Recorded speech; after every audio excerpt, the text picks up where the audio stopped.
Like the evolution of the short story, the evolution of the novel in the history of modernism, realism, and even postmodernism has in many respects been downward and inward.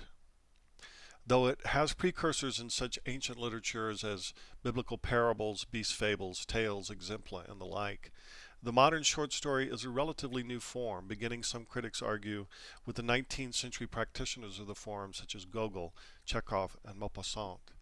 And like the novel, its progression has followed the modern trends of class, consciousness, and omniscience.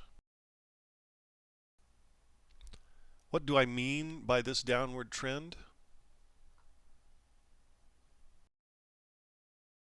First, consider who read literature during the 18th and 19th centuries.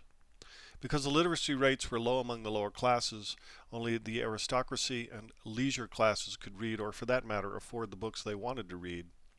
Only later, with the rise of the middle class and the greater availability of inexpensive books, did the lower classes themselves become more literate. In a similar way, the notion of consciousness itself wasn't even recognized except in a kind of superficial acknowledgement of an emotional life, even in the lower classes, and not until Sigmund Freud, Carl Jung, and William James did more complex notions of the unconscious, the id, the superego, and the collective unconscious even begin to be acknowledged.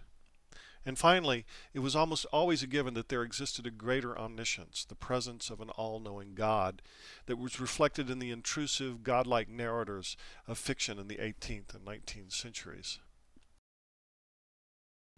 In a real sense, the only proper subjects for writers in the 18th century and before were the lives of the upper class.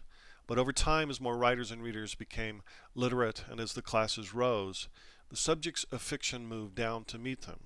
Not just the lives of the middle and lower classes, but also those who had been historically ignored or silenced.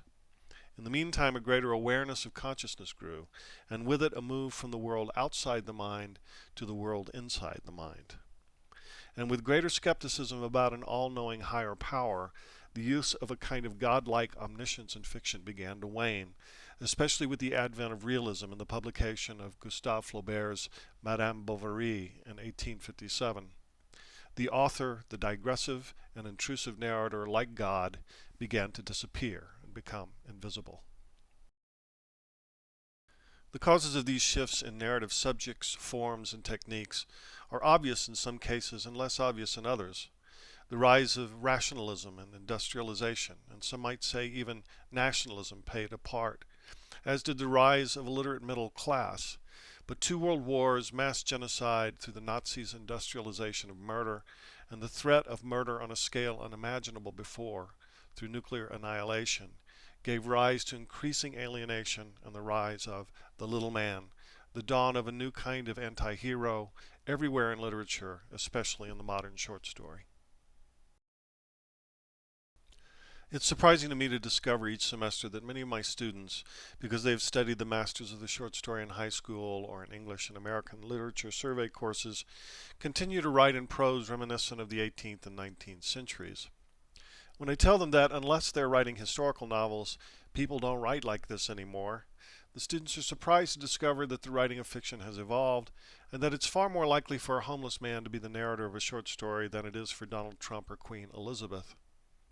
What does this mean for you practically as writers? Yes, it's important to study the techniques of the masters, but it's also important to read contemporary fiction, to see what writers are writing now. And the last 20 years has shown a real renaissance in the short story form that's worth studying extensively and carefully. It also means that you may want to move away from godlike omniscience, intrusive and digressive narrators, and that while it's important to understand what's happening in a character's mind, it's also important to know what is actually happening in a story, learning how to write dramatically from scene to scene, learning what to summarize and choosing the most important moments of change to render in vivid detail dialogue and drama. In a real sense, Frank O'Connor was right. Short stories are difficult to write. And reading a wide spectrum of stories can be one of the best ways to learn from the masters, both then and now. We'll be reading many stories this semester, some from the masters, and perhaps some from future masters, you and your classmates. I'm perfectly serious when I say this. Many of my students have gone on to publish books of stories and novels, and many of them are now editors at some of the best national literary magazines in the country.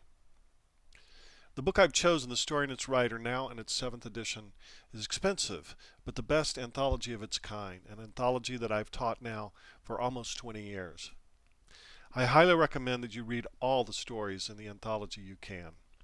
Keep it by your bedside. Read it long after this class is over. In the meantime, read the assigned stories for this class and enjoy them. Read the supplements to the stories and the appendices I've assigned in your syllabus. More important, set aside some sacred time to write.